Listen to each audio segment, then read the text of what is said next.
Selanjutnya, politik. Untuk meminimumkan resiko politik, ada beberapa strategi yang bisa digunakan oleh perusahaan-perusahaan global.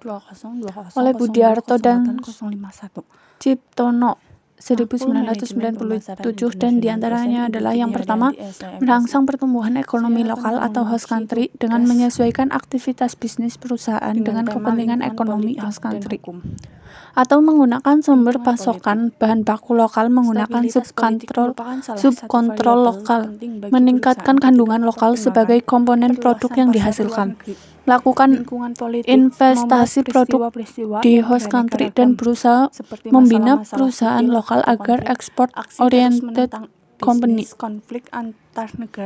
Yang kedua, memperkerjakan pekerja lokal. Ketenaga kerjaan pengangguran sangat sensitif di berbagai negara berkembang. Karenanya perusahaan global bisa memiliki kedudukan yang politis apabila bisa menyerap tenaga kerja lokal yang besar, di mana tenaga kerja lokal tidak hanya sebagai tenaga kerja operasional tetapi juga perlu dipertimbangkan pemberian jabatan manajerial. Perang saudara, persekongkolan, konflik politik dapat mempengaruhi atau tidak mempengaruhi perdagangan. Ada kalanya perubahan politik membawa iklim perdagangan yang lebih baik. Resiko politik dan konflik politik perlu dilihat secara terpisah dan sangat berpengaruh dalam perubahan kegiatan pemasaran internasional. Model politik dalam pemasaran internasional. Model perilaku politik. Organizational bureaucratic atau bureaucratic organizational politik behavior model mengasumsikan bahwa tindakan pemerintah suatu negara adalah akibat dari suatu proses organisasional dalam birokrasi pemerintah. Model politik transnasional atau transnasional politik model menekankan pada meningkatnya peran penting yang dimainkan dalam politik dunia oleh organisasi-organisasi selain organisasi pemerintah nasional. Setiap model mengandung sejumlah variabel dan proposisi tentang hubungan antara variabel-variabel itu. Model politik internasional negara sentris. State-centric international politik model berasumsi bahwa pemerintah suatu negara bertujuan mencari kekuasaan dan status dalam hubungan dengan negara lain. Tujuan kompetisi dan desentralisasi sistem politik internasional. Pemerintah tersebut menggunakan semua sumber daya internasionalnya untuk mencapai tujuan-tujuan internasional. Model politik nasional pluralistik mengasumsikan bahwa pemerintah suatu negara cepat tanggap terhadap pertentangan kepentingan-kepentingan dalam suatu sistem politik. Penilaian resiko politik. Yang pertama, resiko ketidakstabilan umum.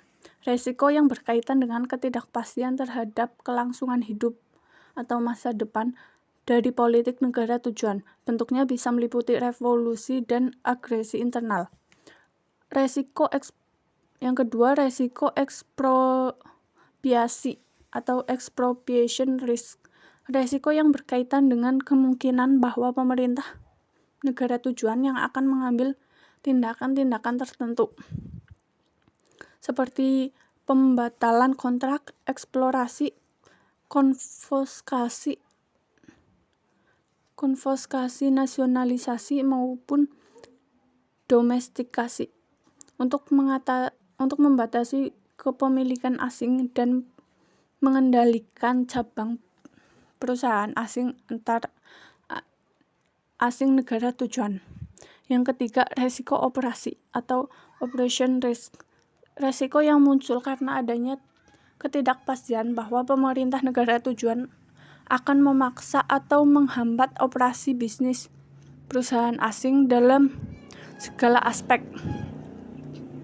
Yang keempat, resiko keuangan atau financial risk. Kemungkinan pemerintah negara tujuan membatasi atau menghambat kemampuan cabang perusahaan asing untuk mentransfer pembayaran modal atau laba perusahaan induknya. Bentuk utama resiko perusahaan adalah exchange control, yaitu pembatasan terhadap pembayaran atau pengiriman uang dari negara tujuan pemasaran atau host country yang menggunakan hard currency. Pengendalian ini terutama dilakukan oleh negara-negara berkembang yang mengalami kesulitan dalam neraca perdagangannya. Selanjutnya, politik. Untuk meminimumkan resiko politik, ada beberapa strategi yang bisa digunakan oleh perusahaan-perusahaan global.